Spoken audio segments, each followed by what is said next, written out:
Itoophiyaan ejjennoo ulaa galaanaa argachuuf qabdu jabeessitee akka itti fuftu manni maree nageenya biyyaalessaadhaa ibse. Mootummaan federaalaa mirga Itoophiyaan ulaa galaanaa dhaqqabuudhaaf qabdu mirkaneessuuf sochiin jalqabame jabaatee akka itti fufuuf kallattii kaa'uusaa beeksisee jira. Hawaasni addunyaas nagaaf tasgabbii naannichaa mirkaneessuu keessatti Itoophiyaan gahee olaanaa taphattee fi taphataa jirtu akka hubatu waamicha dhiyeessee jira.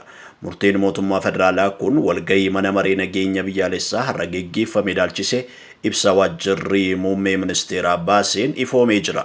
Walgahii ministeerri muummee Abiy Ahimad fi shuumii Itamaajorii raayyaa ittisa biyya Fiild Maarshaal Biraanuu Juulaa dabalatee qondaaltonni olaanoo mootummaa federaalaa itti hirmaatan kanarratti haalli biyyaa naannoof addunyaa qoratamee jedha ibsichi. Dhimmoota manni marichaa walgahii kanarratti dhimmoota xiyyeeffannoo barbaadan jedhee adda baase keessaa dhimmi qaamolee fedhii ofii humnaan kabachiifachuuf socho'anii isa tokko ture jedha ibsichi. Qaamoleen kunneen bifa adda addaa qabaatanis naannoo adda addaa fi biyya alaa keessatti argamu jedha ibsi mana marichaadha. Shirri, kiyyeessuu, saamichi, ukkaamsuu, gara jabummaan, daldala seeraan alaa, humnaan fedhii hordofuun mallattoo isaaniiti jedha. Ibsichi qaamoleen kunneen diina Itoophiyaa biyya keessaaf alaa waliin tumsuu fi qaamolee olola sobaa geggeessan qabu jechuudhaanis himatee jira.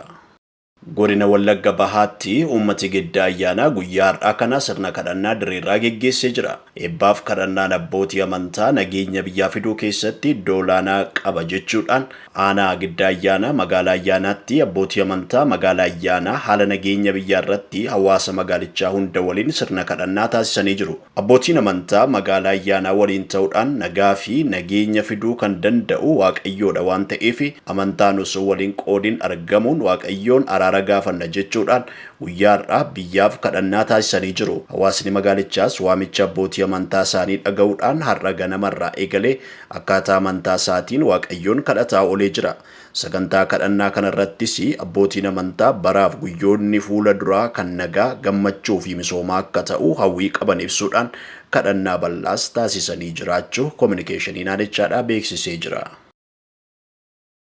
Manni shubbisaa halkan irratti jiguudhaan namooti shubbisarra turan 113 caalan lubbuun isaanii darbe. Doominikaa magaalaa guddoo Saantoo Doomingoo keessatti yoo xiqqaate namoonni 300 ta'an mana bashannanaa halkanii Jet Set keessa turan. Wallisaa beekamaan Ruubii Paares garee orkeestiraa isaa waliin jaallattoota isaa bashannansiisaa osoo jiru bantiin manaa yookaas xaaraan manichaa irratti jiguudhaan lubbuun namoota hedduu darbee jira.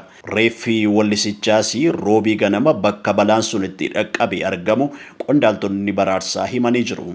Taphattoota Meejor Liigii Beesboolii duraanii lama dabalatee yoo xiqqaate namoonni 113 du'aniiru jedha Daayirektarri giddugala hojii balaa tasaa kibxata darbee odeeffannoo haaraa baaseen. Dhufaatii bantii manichaa hordofuu yoo xiqqaate namoonni 155 hospitaala keessa akka jiran qondaalli kun himanii jiru. Maatiin namoota achi buuteen isaanii dhabame bakka sanatti walitti qabamuudhaan suuraa namoota jaallatan agarsiisuudhaan gadda isaanii ibsachaa jiru. Ambulaansonni hedduunis namoota mada'an gara hospitaalaatti geessaniiru. Hojjettoonni balaa tasaa ammas namoota reeffi isaanii hin argamne barbaadu itti fufnaa jedhanii jiru. Hojjettoonni yoo xiqqaate dhaabbileen mootummaa 22 bakka sanatti argamuudhaan tattaaffii deeggarsaa gochaa jiru jedhan qondaaltonni. Bulchaan magaalattii Abnaadar balaa kana hordofuudhaan guyyoota 3tiif gadda labsee jira. Kibxata ganama haadha warraa isaanii Giiftuu Duree Raakel Arbaajee waliin gara mana bashannanaa halkanii imaluudhaan maatii namoota lubbuun darbeef gaddatti dhaga'ame ibsanii jiru. Balaa mana bashannanaa halkanii Jet Set keessatti mudateef baay'ee gaddina jechuudhaan